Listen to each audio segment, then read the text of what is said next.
Ramadan is a time when we're supposed to look into ourselves, a time to contemplate, a time to reflect on. Unfortunately, it turns into a time of eating.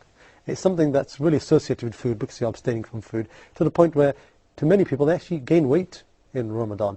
I mean, this thing of overeating in Ramadan, is it something that Allah speaks about, that the Sharia speaks about, or the Prophet gives some guidance towards, or not overeating, not overindulging?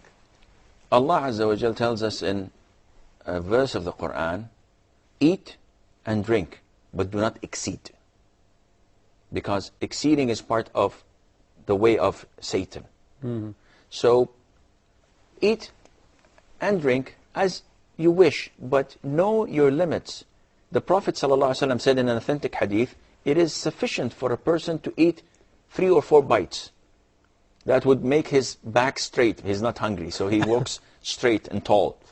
And the Prophet goes on to say that if you want to eat inevitably, then 1/3 for your food, 1/3 for your liquids, and 1/3 for the air you breathe. This in your body here? Yes, so you make it in proportion. Into 3/3. Unfortunately, nowadays people say, well, I'm going to save the last 2/3 of liquids and air. I'm just going to fill it up all with food. And you can see this clearly. Yes. You can see this manifested in Taraweeh prayer. People pray Maghrib, they go back to their homes, and you have a full table of everything. Yeah. Of sweets, of soups, of sambusaks, of main 3-4 main courses, and they fill it up to the rim with brim. And when they go to Taraweeh, they can barely walk, like Humpty Dumpty. And when they stand in the row for prayer, their knees hurts, their back hurts. When the Imam, bows for a little bit, more than 10 seconds, they feel like throwing up. So they pray 2 rakats and then just go home and sleep. And when Fajr comes, it's the same thing because they just had the meal of suhoor. Oh, yeah. And Asr and Dhuhr, they're sleeping because they spent the whole night, they were awake the whole night. So all of this is un-Islamic.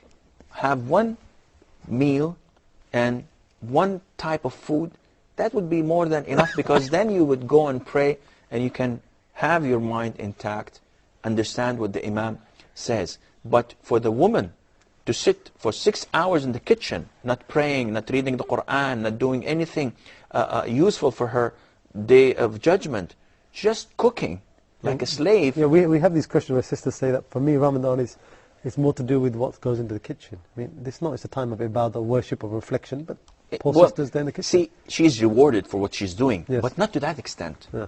Yani for a woman to sit 6 hours in the kitchen cooking, and then at the end of it, you get complaints from the husband. The salt was too little. It's overcooked. It's not. My mother makes it better. No, this is unacceptable. Focus on what's enough to feed the hungry mouths, and that is it. Something decent, pleasant, but one course, not 6 or 7 of them.